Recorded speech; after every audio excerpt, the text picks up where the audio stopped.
Welcome back. Joining us in studio, Honolulu Police Chief Joe Logan. Thank you so much for being here, Chief. Thank you for the opportunity. I appreciate it. We and all the public would like to know the update on the injured officers from those two incidents recently, both Laie and the H3. How are they doing? Yeah, so the officer that was injured in the assault in Laie is at home recovering with his family and responding very well. So we don't know when we'll likely see him back to the work, but I know through this recovery period should be soon.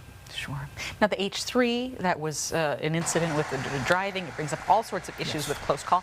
First of all, how is the officer in that case? So that officer is still in the hospital. He's recovering, probably going through probably a multitude of additional perhaps surgeries and things to help him get back to where he would, where it will, the outcome will be such that it's a little bit touch and go as to his future. Well, everybody's praying for them and hoping for the best for both of them. Now, that second case in the H3 brings up the importance of those move-over laws. They're there for a reason. It can get, it's deceiving how close you are when you pass somebody so fast on a highway. Yeah, that and move-over law is very important for our officer safety as well as all first responders and really anyone that's pulled over to the shoulder for a flat tire or anything. Doesn't have to be a police officer, it could be a civilian. We should just approach with caution and be more cognizant. But, you know, if I may, you know, those two officers that were injured in the line of duty, the outpouring of community support has just been amazing. And so we thank the community members out there and all that they do and the support that they provided HPD and those officers. Sure. Legislative session is in, and that always means some changes for better or worse for folks in your line of work.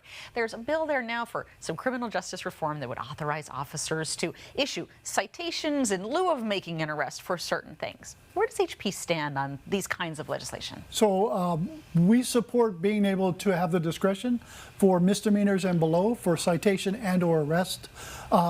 You know, and that's based off what's going on, the type of incident that it is.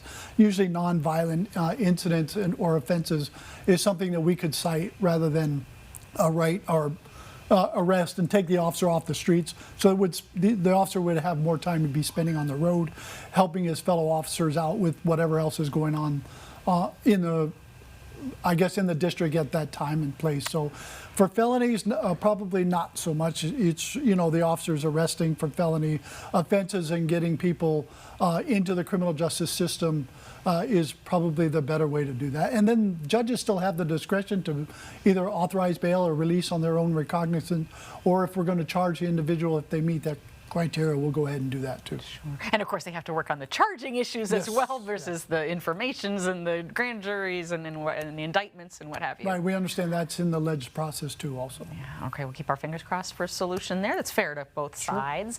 Now, how is it going with recruiting, retention, filling your vacancies? So we're still recruiting every year. We're getting about 100 new officers into our recruiting pool and into our police academies. As you know, we're doing 6 a year instead of 3. They're much smaller classes.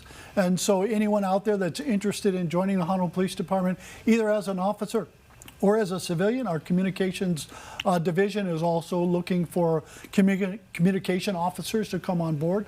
So you go to joinhonolulupd.org. That's got all the information you need in a career in law enforcement. And you mentioned communication officers. Those are folks taking, they're your first contact sometimes, right? What does that job entail?